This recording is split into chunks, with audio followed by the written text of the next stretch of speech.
Davante, how do you make sense of a team that goes 99 yards, march down the field for a touchdown first drive, and then struggles offensively the rest of the game?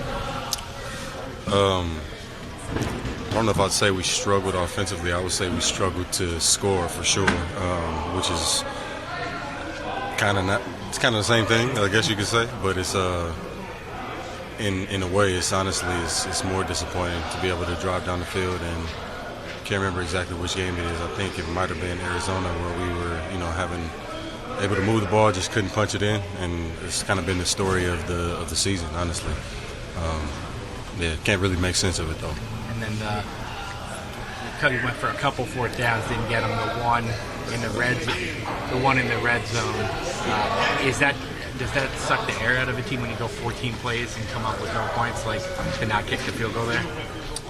Yeah, I mean, it's being aggressive at this point in the season. I think it's just, that's kind of the mindset. We're trying to be aggressive, and we got a lot of people on this, on that side of the ball that can make plays. So that's Brick, Aaron, and really the whole team's mindset is just trying to do whatever we can to put up points. And sometimes you got to be aggressive, and you live by it, you die by it. Sometimes, unfortunately, but it's unfortunate, but I feel like it was the right thing to do.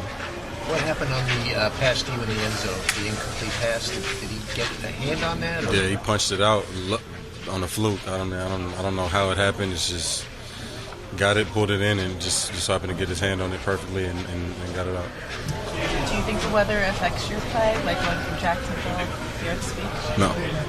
I mean, when we weren't dropping the ball, it looked like a normal game. It was just not. It just looked a little too normal for what we put on tape this year. Just kind of went in line with that and just didn't execute at the right moments to be able to score enough points. But we didn't have any trouble.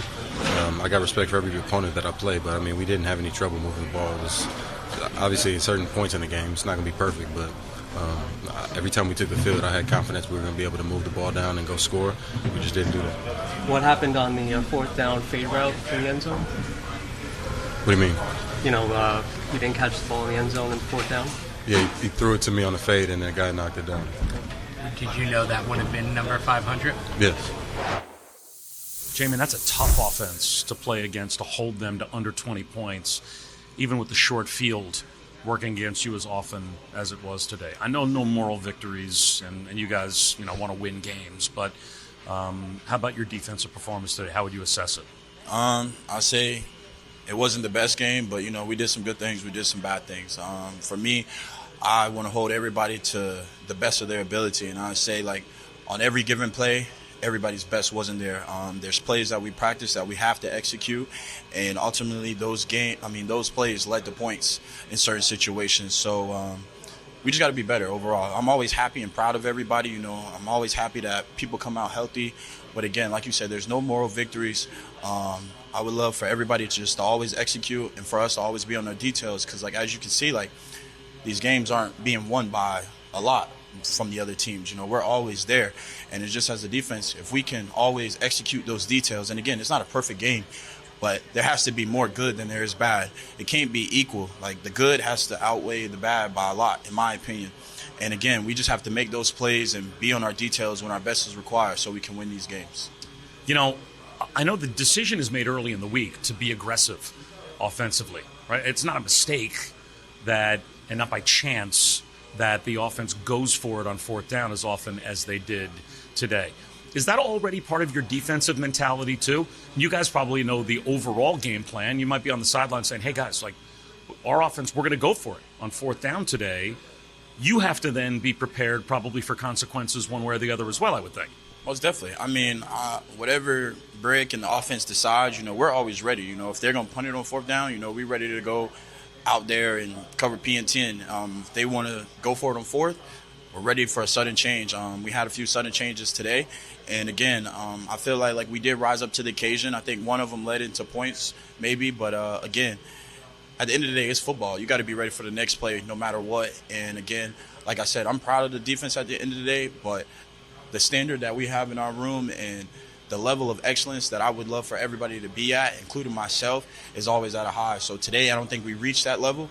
But again, always proud of my teammates and happy everybody's healthy. Well, you're having a great year, so hang in there. Yes, sir. Thank you. Here with Morgan Moses. Morgan, what wasn't working in that second half for you guys offensively that wasn't clicking in the way that you guys wanted it to? I think we just hurt ourselves, man.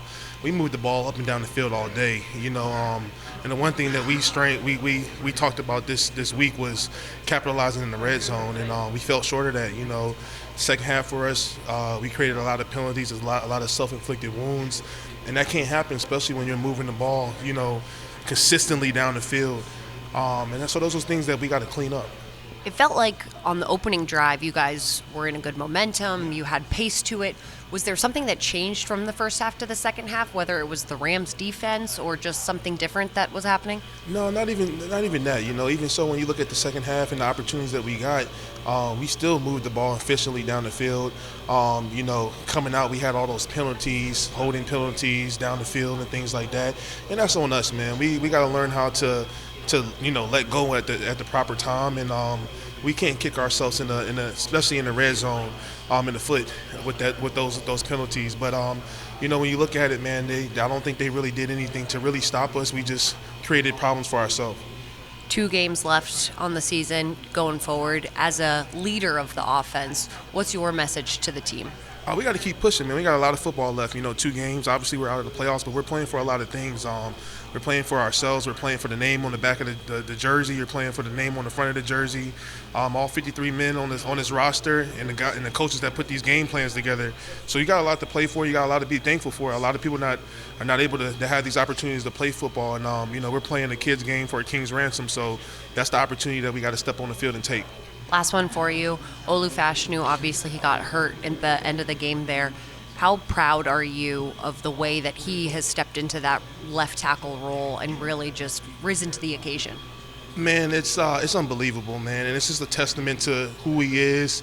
Why he got drafted so high as an offensive tackle, and just the guys around him, man. I don't take Tyron Smith for granted. I've learned a lot of things from him as well. And that's what our room is about, is just learning from one another. We've all been in different situations, different aspects of the game of our life. And when you can talk football in and off the field, it creates a brotherhood. And that's what you get. Olu's a phenomenal football player, but he's a better person off the field. And, I know he's going to work his butt to get ready and see what happens. And, I take my hat off to him. I got a lot of respect for him as a young rookie. Awesome. Appreciate the time, Morgan. Thank you. No problem.